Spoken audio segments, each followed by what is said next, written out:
Hello guys! Have a nice day and thank you for watching English Carbon. Welcome to my vlog for today. Pero this time po, may konting drama akong gagawin para po sa inyong lahat.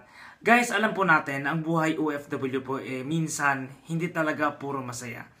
There are some kabayans na sa hindi natin maintindihang sitwasyon o sa hindi natin maintindihang rason, minsan napupunta sa hindi maganda yung karanasan nila dito sa abroad. Maaring naiipit sila sa mga sitwasyon na they have to decide right away.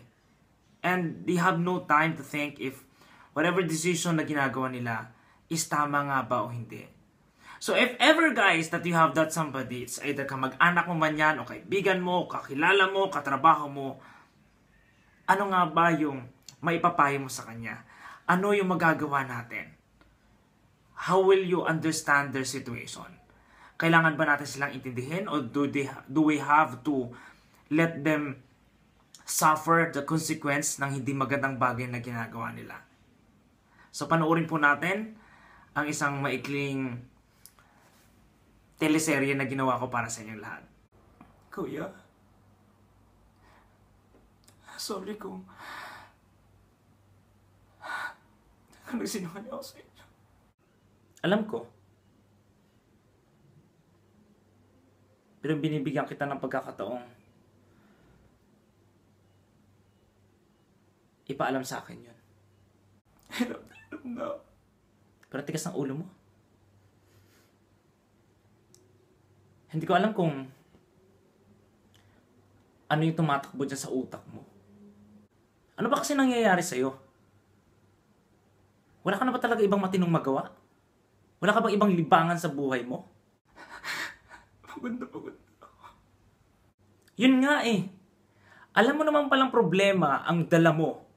O alam mo naman palang problema yung pinapasukan mo. Bakit tinuloy-tuloy mo pa?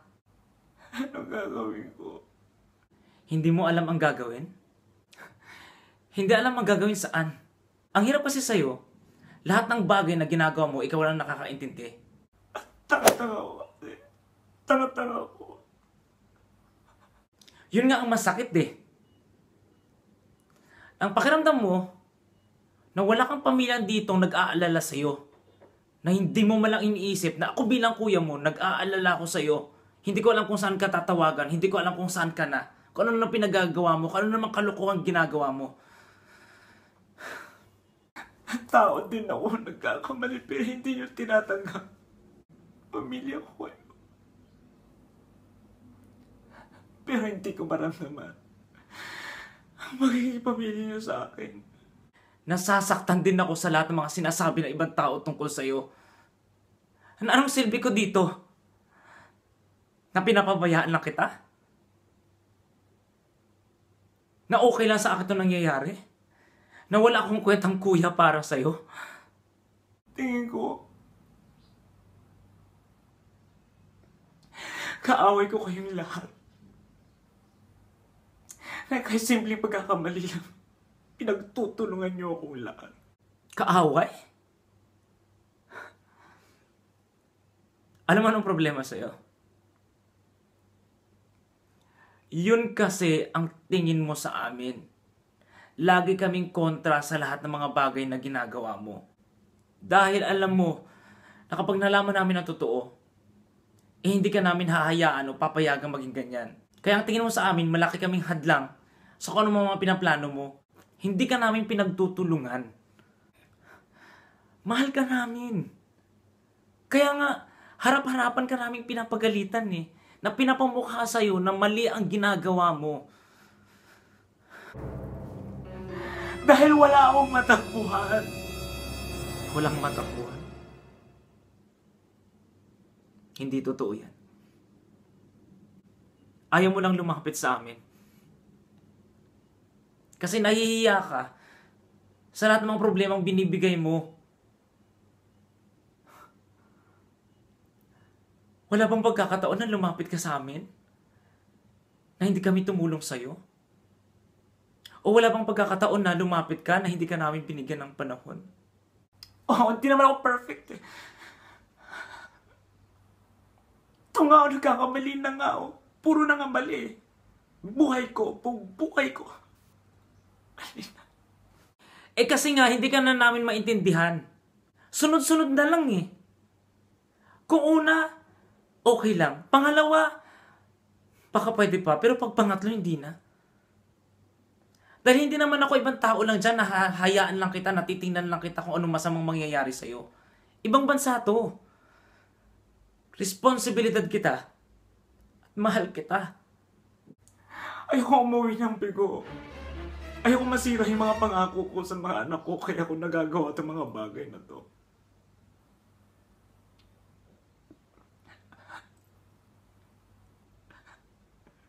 Tigilan mo nga ako.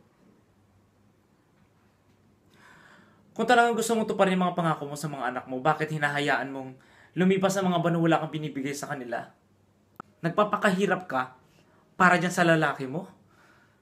Wala ka na ba talagang hiya sa sarili mo? Respeto? Wala ka bang takot sa Diyos? Buntis ako ngayon. Ano? Buntis ka? Sinong ama? Hindi ko alam. Ipapalaglag ko naman ang bata. Wow, ganda naman ang solusyon mo. Ipapalaglag? Ang tigas talaga ng bungo mo. Para isipin yan. Anong kasalanan ng batang yan para parusahan mo siya ng ganyan? Ba't hindi mo parusahan ang sarili mo? Ayoko umuwi ng Pilipinas. Anong mukha ang iharap ko sa kanila? Sa mga magulang natin? Sa asawa ko? Kung ayaw mo umuwi ng Pilipinas, anong gagawin mo dito? Manganganak sa kulungan? Hindi kita naiintindihan. Kakayanin ko to. Kahit mag-isa, kahit wala kayo. Lahat naman tayong nagkakamali eh. Diyan na yan. Ano pa nga ba magagawa natin? Kundi, harapin natin to bilang isang pamilya. Makinig ka. Hindi ka malas, okay?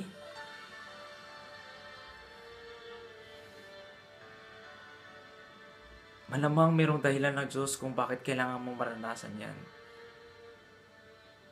Tanggapin mo na merong malaking pagbabago sa buhay mo.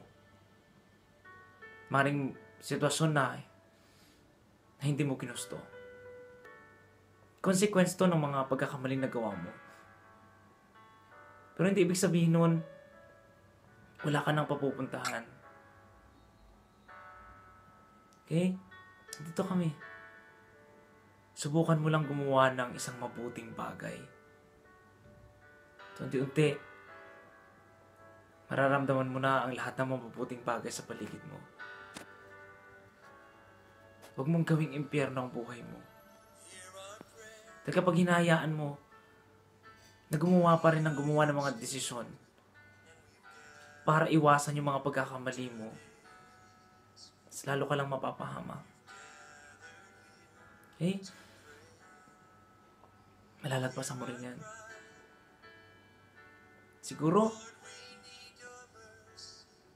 it's about time na kailangan mo na matutong magdasal ulit.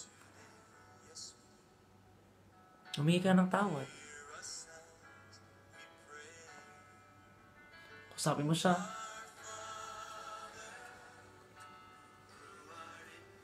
Maiintindihan ka niya.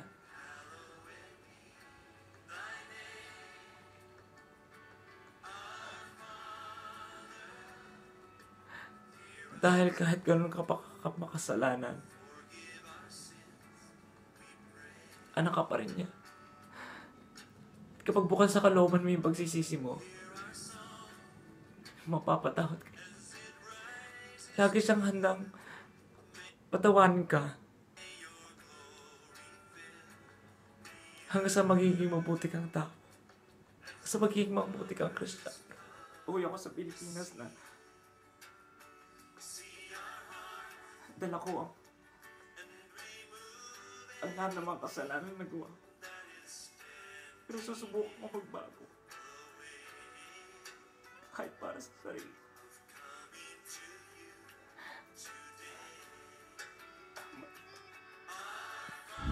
Alright, so yun guys, yan po ang aking pinagkakabalahan these days. Sana po ay nagustuhan nyo. And to be honest guys, most of the fact na isinama ko po sa video na yan is actually 90% true. And it can be, it can be experienced by somebody you know. Kaya, it should be guys a lesson to everyone. Na, if you are already here abroad, let us make things straight. Diba? Na there should be no room for mistakes. Although sabi ko nga, we are human eh. We are capable of making mistakes. But then, let us not make that as an excuse na gumawa tayo ng mali because we are human. If it's intentionally or intensyon yung pagkakagawa mo ng kasalanan, talagang kasalanan mo yon. But then, pag hindi mo sinasadya, you are not aware na mangyayari yun. Well, maaari kang mapapatawad ng mga tao na sa tabi mo. But then guys, whatever your situation right now, you still have time to correct things. Ang importante po is that we don't have to suffer from one bad situation to learn something in our life. Maybe, yung karanasan ng ibang tao na hindi maganda should be and will be a good education for all of us. Huwag na po nating hayaang mangyari pa sa atin yon bago pa tayo matuto talaga. Okay? Well, I think that's all for today, guys. Thank you so much for watching again my video. And keep on watching my video and keep you guys subscribing in my channel. Guys, subscription is really important. Bye, guys. Have a nice day. Ciao!